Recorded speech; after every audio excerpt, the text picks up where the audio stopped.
Shalom, Bapak Ibu Saudara. Kita terus melanjutkan studi kita, kristalisasi kitab Keluaran.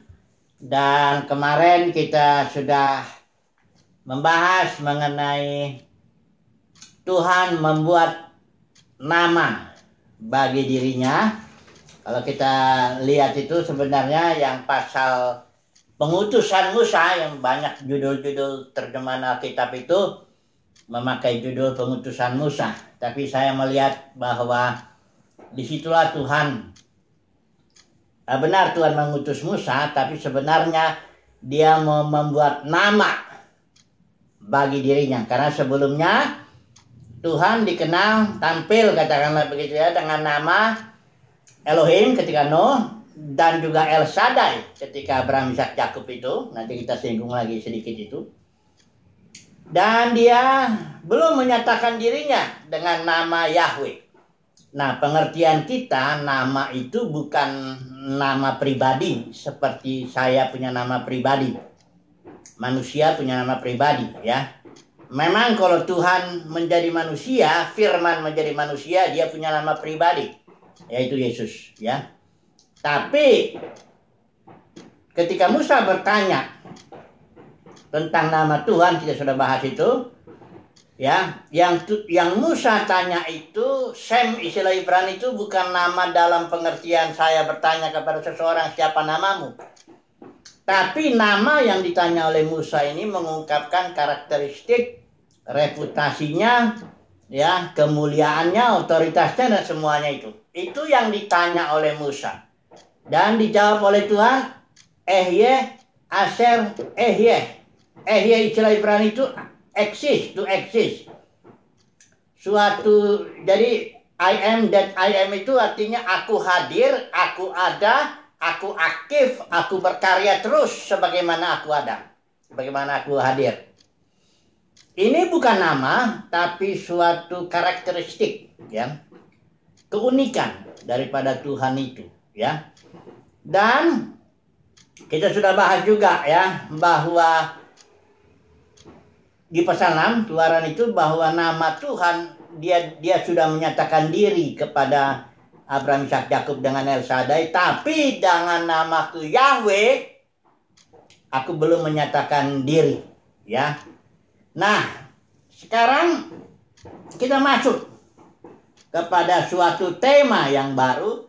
Kita singgung dulu sebentar ya. Selama ini sampai di saat Keluaran itu ya, Tuhan belum menyatakan diri dengan nama Yahweh. Ingat ya, nama barangkali nama Yahweh didengar juga, tapi artinya nama itu kan mengungkapkan karyanya Tuhan di zaman itu,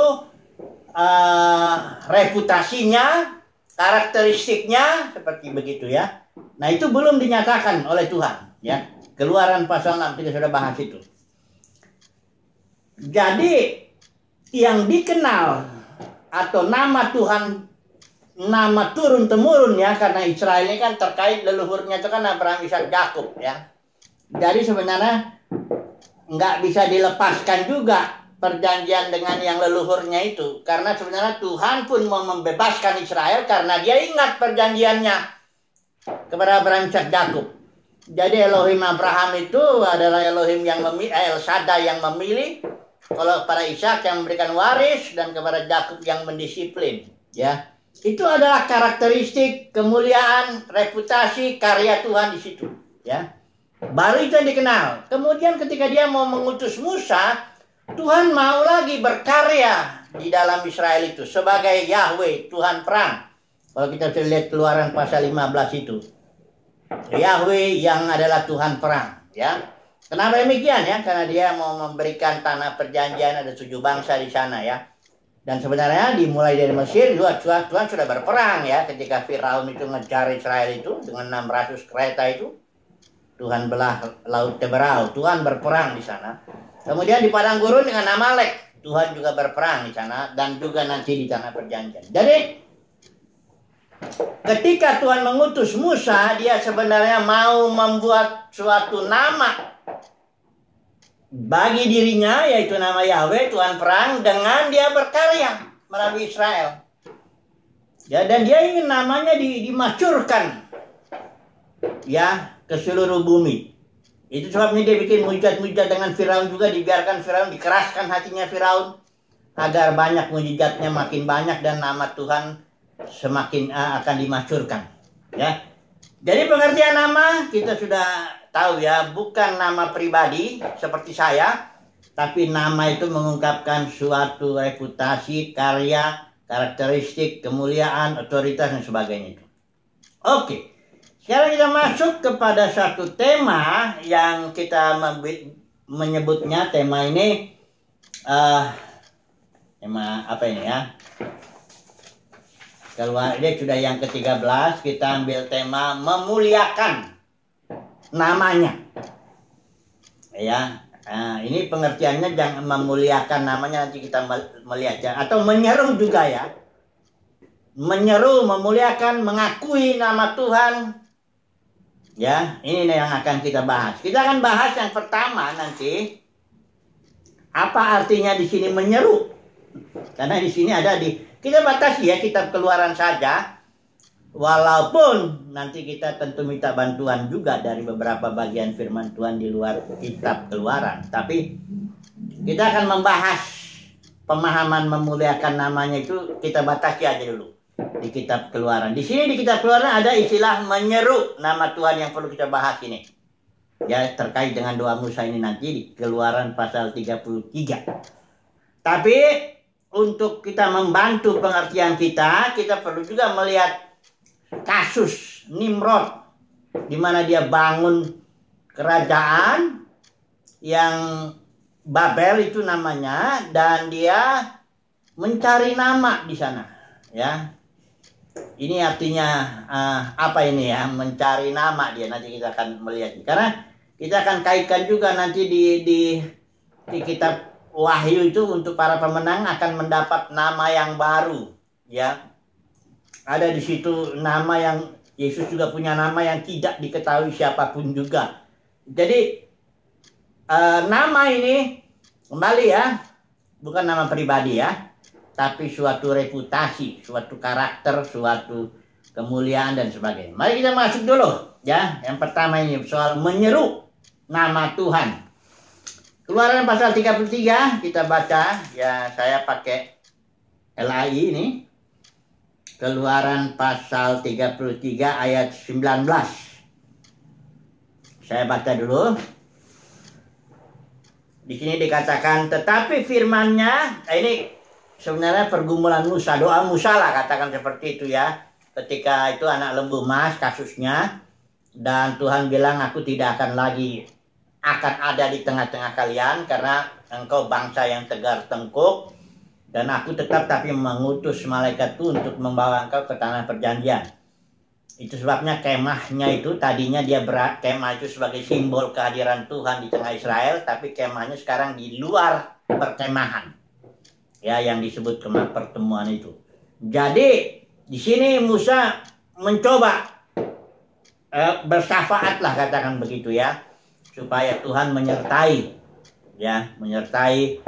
atau berada di tengah-tengah umatnya ya. Nah, ketika itu disinilah Musa berdoa gini, perlihatkanlah kiranya kemuliaanmu kepadaku ya. Yang Musa minta kemuliaannya ya. Nanti kita lihat jawaban Tuhan menyeru nama Tuhan. Karena sekali lagi nama itu di dalamnya terkandung karakteristik, kemuliaan, otoritas dan sebagainya.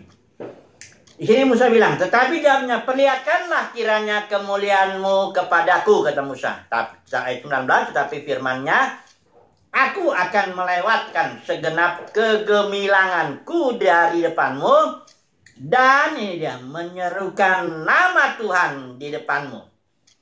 Aku akan memberi kasih karunia kepada siapa dan seterusnya. Kita nggak usah baca dulu di situ.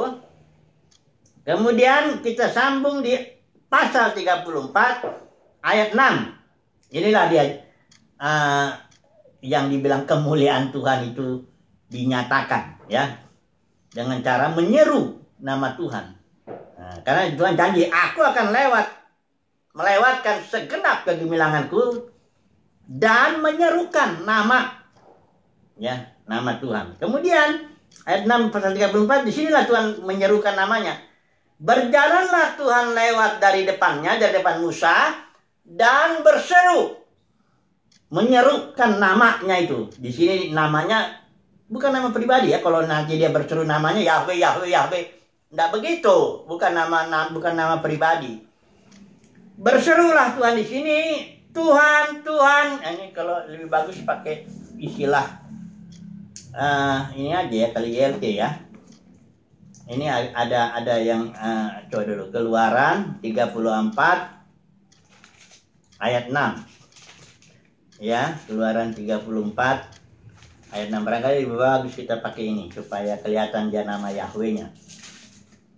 Keluaran 34 ayat yang ke-6.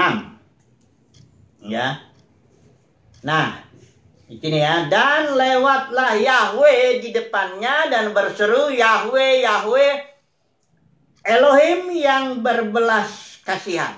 Ini makanya saya bilang ada reputasinya, ada karakteristiknya, ada kemuliaannya dan sebagainya. Walaupun Musa tidak bisa melihat kemuliaannya secara dari depan gitu, hanya lihat belakangnya. Ya, dibilang di sini Elohim yang berbelas kasihan. Pertama, murah hati, panjang sabar, dan berlimpah kasih serta setianya, yang memelihara kesetiaan kepada beribu-ribu orang, yang menanggung kesalahan dan pelanggaran dan dosa, dan yang sama sekali tidak membebaskan orang tanpa hukuman, tetapi yang memperhitungkan kesalahan bapa kepada anak-anak dan kepada cucunya, kepada generasi yang ketiga dan kepada yang keempat. Inilah cara Tuhan menyeru namanya. Ini sangat penting ini. Karena nanti di kitab perjanjian baru kita bandingkan barang siapa menyeru nama Tuhan dia diselamatkan. Ini nanti kita lihat. Sekarang mari saya kembali mengajak ya Bapak Saudara untuk coba dulu kita merenunglah mengenai nama Tuhan ini ya. Karena nama Tuhan bukan perkara sembarangan. Bahkan Tuhan bilang jangan menyebut nama, jangan sembarangan. Nanti kita lihat artinya itu. Jadi kembali konsep kita harus janganlah punya konsep Tuhan punya nama pribadi seperti saya punya nama pribadi Irnawan. Itu yang harus dibuang dulu konsep begitu. Kalau nanti kita punya konsep itu seperti itu, jadi kita bingung menyeru nama Tuhan itu artinya apa. Apakah dengan orang menyeru nama, misalnya dia namanya pribadi, nama pribadinya Yahweh, sebut aja diselamatkan. Nanti gimana kalau dia ngomongnya nggak benar, hatinya nggak benar? Karena orang harus dengan hati percaya, dengan mulut mengaku. Tapi kalau misalnya mulutnya doang, Yahweh, Yahweh, Yahweh gitu, itu selamat begitu? Nggak bisa. Jadi nama itu nggak boleh diartikan nama pribadi. Nama itu haruslah mengungkapkan seperti memang pengertiannya Sam di istilah Ibrani itu, mengungkapkan karakteristik, keberadaan, reputasi, kemuliaan, otoritas, semuanya itu karyanya. Harus yang begitu ya pengertiannya. Dan di sini dia Tuhan menyeru namanya. Yang diserukan yaitu bukan nama-nama pribadi, bukan nama pribadi seperti yang kita bayangkan ya. Udah ada beberapa kelompok orang Kristen ngotot bahwa Tuhan punya nama pribadi. Yang disebutnya ini karakter sebenarnya. Terus lihat ini ya. Yang apa? Lewatlah Yahweh di depannya dan berseru.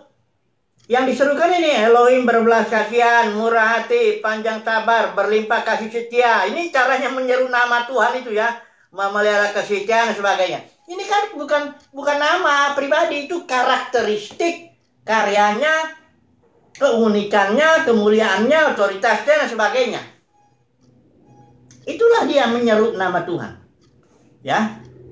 Nah, jadi kita masuk dulu ke dalam ini istilah menyeru ini ya. Sebenarnya istilah Ibrani kara itu kata kerja, to call, memanggil, proclaim, menyatakan. Ini di pasal 33 ayat 19 itu maupun 34 ayat 5 itu pakai istilah kara, kata kerja, menyeru itu memanggil, proclaim, menyatakan ya, memproklamasikan nama Tuhan. Dengan cara, ingat ya, bukan mulutnya yang ngaku-ngaku nama pribadi karena Tuhan tidak punya nama pribadi.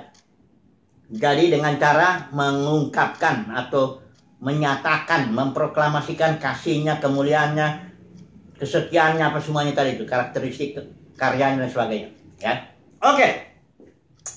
Karena kita masuk dalam perjanjian baru, karena dalam perjanjian baru ini ada istilah, ada 3 bagian ya, kita nggak usah baca itu. Ada Kisah Para Rasul 2 ayat 21, ada Roma 10 ayat 13, ada 1 Korintus 1 ayat 2 yang mengatakan barang siapa menyeru nama Tuhan akan diselamatkan.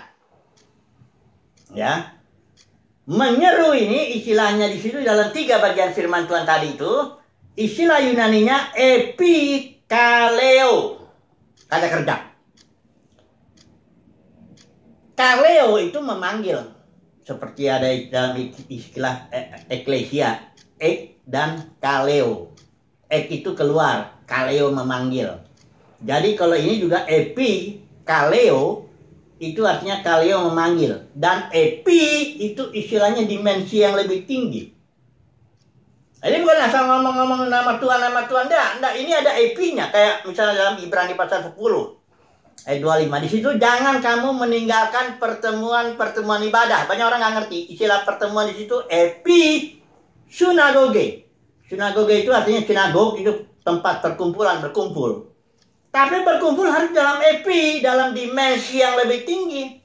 Kayak Paulus, aku nggak hadir di situ, tapi dalam roh aku hadir. Jadi aku berepi sinagoge dengan kalian. Itu Paulus ngomong kepada jemaat di Korintus.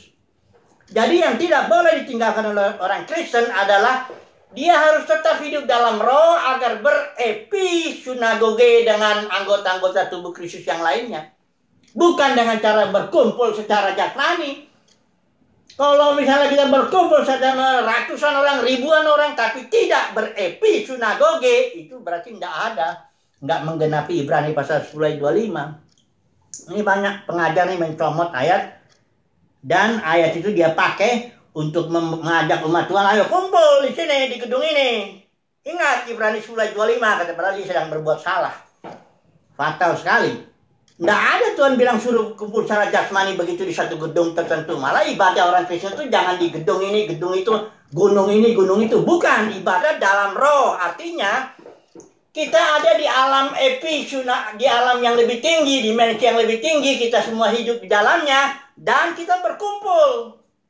Otomatis orang yang anggota tubuh Kristus yang di dalam roh, dia akan berkumpul. Walaupun secara fisik seperti Paulus bilang, aku tidak ada di situ, tapi aku ada dalam roh. Jadi istilah epi ini, kalau epikaleo yang ada di Kisah Para Rasul 2 tadi, Roma 10 1 Korintus yang dia kalau menyebut, kalau dia melakukan epikaleo, dia diselamatkan. Apa itu artinya? Bukan hanya kaleo aja. Kalau kaleo aja manggil-manggil, nyebut-nyebut nama Tuhan, ada banyak di Matius 7 itu ada 21-23. Jangan kalau orang menyuruh nama Tuhan, Tuhan. Ya, justru bernubuat demi nama Tuhan, mengusir setan dalam nama Tuhan, berbuat mujizat demi nama Tuhan. Tapi Tuhan tolak. Kenapa? Karena melanggar hukum. Hukumnya epinya ini, tidak dalam roh, tidak dipimpin roh. Itu.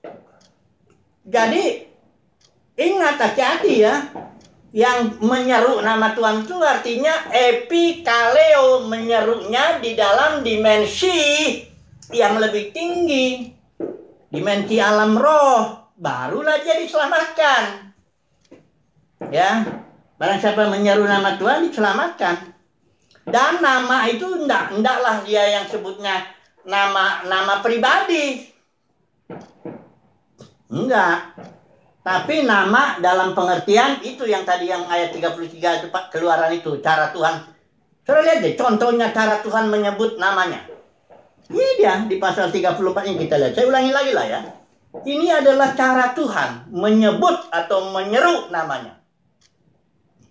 Pasal 6 ya, pasal 34 saya ulangi lagi nih. Ini pakai IRT. Dan lewatlah Yahweh di depannya dan berseru. Sesuai dengan permintaan Musa, dia mau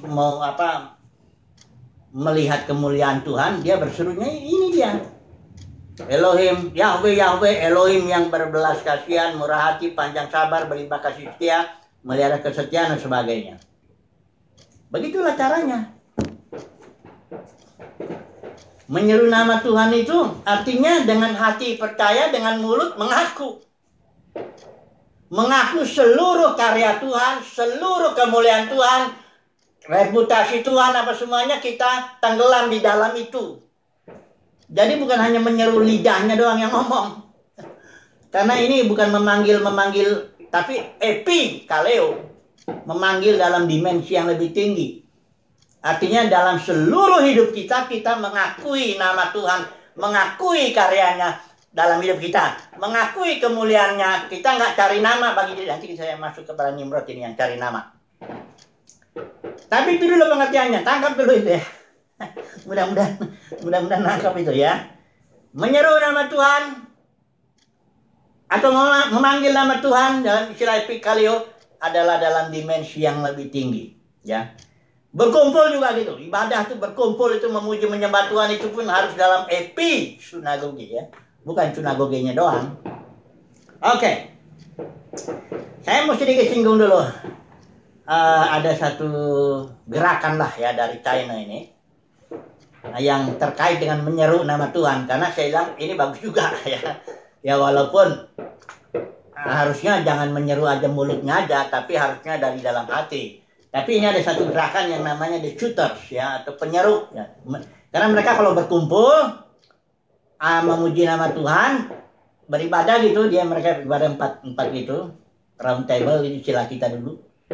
Mereka sering menyebut ya, oh Tuhan Yesus, itu menyeru nama Tuhan. Ya, dengan ayat ini tadi ya.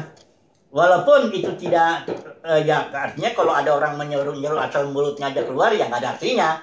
Tapi kalau dia menyerunya dari segenap hatinya dan memang dia mengakui dalam kehidupannya sehari-hari, mengakui nama Tuhan, mengakui kemuliaan Tuhan, mengakui reputasi Tuhan, mengakui pekerjaan Tuhan dalam dirinya dan sebagainya, itu berarti ada artinya. Coba aja sudah sebut nama Tuhan Yesus 3 kali gitu, udah lebih enak, asal dari dalam hati. Ini ada gerakan ini, saya ada 3 buku ini ya. Ini bukunya bagus-bagus, di gerakan di China. China Miracle. Ini Arthur Wallis ya, ini yang saya kutip nanti. Ini ada lagi buku Three of China Mighty Men, Leslie Lyall. Ini juga disebut, ada yang 3 yang disebut, salah satunya ini Yang Xiaotai, Wang Mingdao, dan yang satu lagi Nitosen, Watchman Nee. Nah ini ya. Ada satu lagi buku ini biografinya Watchman Nee, judulnya Against the Tide, melawan arus. Karena Watchman ini gerakannya di China itu tahun 1920-an itu melawan arus. Ya, dia tidak mau ikut-ikut kebanyakan dunia kekristenan pada zamannya itu. Nah, di sini ada seorang yang grup namanya temannya pelayanan Watchman Nee itu namanya Li Changshou atau Witness Lee. Ini dia Witness Lee ya. Jadi gerakan di sana itu, China itu sebelum komunis take over ya, komunis itu 1954 kan di China itu. Nah sebelum itu ada gerakan-gerakan itu. Salah satu ini gerakan yang namanya Little Flock. Ini yang dimulai tahun 1926 di bawah kepemimpinan Watchman Nee. Kemudian Watchman Nee masuk penjara. Ini ada seorang namanya koleganya Witness Lee ya, dan dia akhirnya pelayanannya di Taiwan fokusnya. Sekarang udah ke dunia semuanya udah ada. Di Indonesia ini ada tuh di Gunung Sari. Saya 1 tahun saya bergabung. Saya belajar banyak juga dari gerakan itu ya. Jadi mereka ini menyeru dalam pertemuan itu, selalu menyeru Tuhan Yesus begitu. Menyeru nama Tuhan dengan ayat ini tadi. Kalaulah mereka menyerunya itu benar-benar dari hatinya, mengakui dalam kehidupannya karakter Tuhan, kemuliaan Tuhan, karya Tuhan, reputasi Tuhan, itu menyeru begitu aja sangat berarti sekali. Karena Petrus itu waktu dia mau tenggelam, dia hanya menyeru, oh Tuhan Yesus, langsung selamat ya. Ya, tapi kalau menyerunya tidak epikaleo, artinya asal ngomong aja gitu, emang nggak ada artinya. Ya, ini saya menyebutkan gerakan ini gerakan mendunia ini sekarang ya. Di Indonesia ini namanya organisasi, pakai nama organisasi juga GPK, kalau nggak GPK. Sidang Jemaat Kristus SJK, ya, Sidang Jemaat Kristus. Banyak gedung, udah banyak sekali ya. Apanya? Gerakan ini sudah ke Indonesia, seluruh Indonesia barangkali sudah ada ya. Kalau seluruh dunia udah pasti. Jadi perihal menyeru nama Tuhan bukan perkara kecil. sudah ada gerakan yang ditimbulkan karena kebenaran ini, menyeru ini. Dengan catatan harus epikaleo ya. Kayak misalnya Martin Luther, itu gerakan Martin Luther itu kan cuma 3 aja tuh. Sola Gratia, Sola Fide, Sola Scriptura. Gerakannya udah sampai seluruh dunia. Misalnya John Wesley, kekudusan seluruh dunia. Ya, Pantekosta, karunia-karunia Roh seluruh dunia.